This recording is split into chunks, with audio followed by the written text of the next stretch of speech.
ఈ నడుము నొప్పి అనేది సర్వసాధారణమైనటువంటి ప్రాబ్లం. ఇది ఇప్పుడు చిన్న వయసు నుంచి పెద్ద వయసు వరకు అందరికీ వస్తున్నది. ఎందుకంటే లైఫ్ స్టైల్ చాలా చేంజ్ అయిపోయింది. ప్రతి ఒక్కరూ మొబైల్ పెట్టుకుని ఎంతసేపు కూర్చొని ఉండడం, కంప్యూటర్ సాఫ్ట్వేర్ వాళ్ళందరూ కంప్యూటర్ ముందర కూర్చోవడం, నడక తగ్గిపోవడం, ఎక్సర్సైజ్ తగ్గిపోవడం, తర్వాత బోన్స్ అన్నీ వీక్ అవ్వడం, ప్రాపర్ లైఫ్ స్టైల్ సరిగా లేకపోవడం, స్మోకింగ్, ఇవన్నీ కారణాల వల్ల ఈ నడుము నొప్పి అనేది ఎక్కువ వస్తున్నది. స్పైన్ అన్నది చాలా ఇంపార్టెంట్ భాగం మన దేహంలో. ఈ బ్రెయిన్ నుంచి వచ్చే నరాలన్నీ ఈ స్పైన్లో ఉన్నటువంటి కెనాల్, దాని మూలక స్పైనల్ కార్డ్ అని చెప్తాము. మిలియన్స్ ఆఫ్ నర్వ్ ఫైబర్స్ ఈ స్పైనల్ కెనాల్ గుండా బాడీ నుంచి దేహానికి వచ్చి ప్రతి ఒక్క భాగానికి వెళ్తాయి. అదే రీతి దేహంలో నడుస్తున్నటువంటి ప్రతి ఒక్క కార్యక్రమం గురించి విషయాన్ని ఫీడ్బ్యాక్ లాగా బ్రెయిన్కి అందజేయడానికి ఈ నరాలే ఉపయోగపడతాయి. ప్రతి ఒక్క చోట ఎముకలు మెడ నుంచి కింద భాగం వరకు వెన్నుపూసలు అంటాము. వెన్నుపూసలు ఒకదాని మీద ఒకటి ఉంటాయి.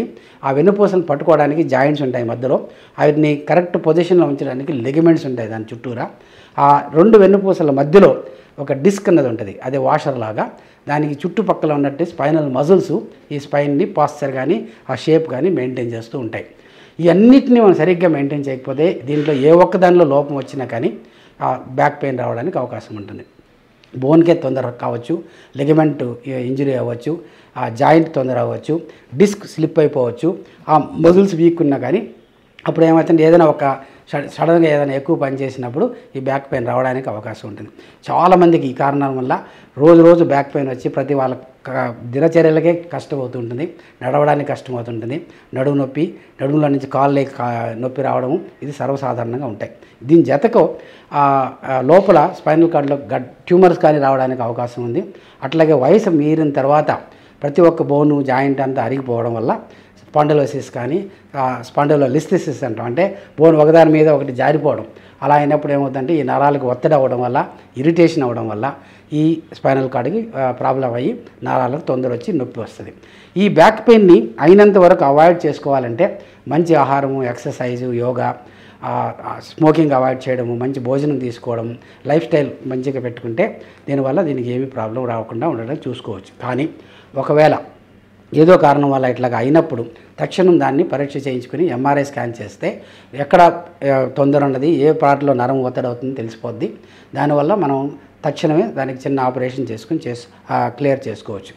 చాలామందికి స్పైన్ ఆపరేషన్ అంటే చాలా భయం, అనేక రకమైన అపోహలు ఉంటాయి. ఎందుకంటే స్పైనల్ కార్డ్ ఆపరేషన్ చేస్తే మళ్ళీ వాళ్ళు నడవలేరు, పారాలసిస్ అయిపోతుంది, లైఫ్ రిస్క్ ఉన్నది, ఇలాంటివన్నీ.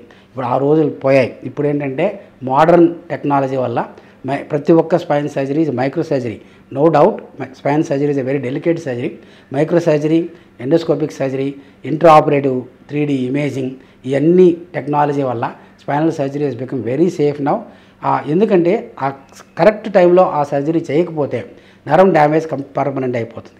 పాదం వీక్నెస్ అవ్వడం, కుంటడం, తర్వాత చెప్పులు వేసుకోవడానికి కష్టం అవ్వడం, నడవడానికి కష్టం అవ్వడం, యూరిన్ కంట్రోల్ తప్పడం, ఇవన్నీ ప్రాబ్లమ్స్ రావడానికి అవకాశం ఉంటుంది. కాబట్టి అనేకమైన అనవసరమైనటువంటి భయాలు ఏవి పెట్టుకోకుండా ప్రాబ్లం ఉన్నప్పుడు ఎంఆర్ఐ స్కాన్ చేసి ప్రాబ్లం ఏంటి అని సరిగ్గా డయాగ్నోసిస్ చేసి కరెక్ట్ ప్లేస్లో సర్జరీ చేసుకున్న తర్వాత చాలామందికి రికవరీ అయ్యే అవకాశం కంప్లీట్గా ఉన్నది. దీని తర్వాత రెగ్యులర్గా ఎక్సర్సైజ్ చేయడం అనేది చాలా కంపల్సరీ. ఆపరేషన్ అయిన తర్వాత ఎక్సర్సైజ్ చేయకపోతే మళ్ళీ బ్యాక్ పెయిన్ వచ్చే అవకాశం ఉంటుంది. కనుక ఈ అక్టోబర్ మాసాన్ని మేము వరల్డ్ స్పైన్ అవేర్నెస్ డే అని చెప్తాము. స్పైన్కి ఉన్నటువంటి ప్రాబ్లమ్స్ గురించి అన్నీ ప్రతి ఒక్కరికి తెలియజేయడానికి ప్రయత్నం చేస్తున్నాము. స్పైన్ సెంటర్ అన్నది బ్రెయిన్ హాస్పిటల్లో స్టార్ట్ చేసాము. ఇందులో మోస్ట్ మోడర్న్ టెక్నాలజీ వల్ల స్పైన్ సర్జరీని సేఫ్గా చేయడానికి అవకాశం ఉంటుంది. ప్రతి ఒక్కరూ ఆ ప్రాబ్లం ఉన్నప్పుడు సరైన టైంలో ట్రీట్మెంట్ తీసుకోవడం వల్ల వాళ్ళకి long term problems, long term డిజబిలిటీని అవాయిడ్ చేసుకోవచ్చు.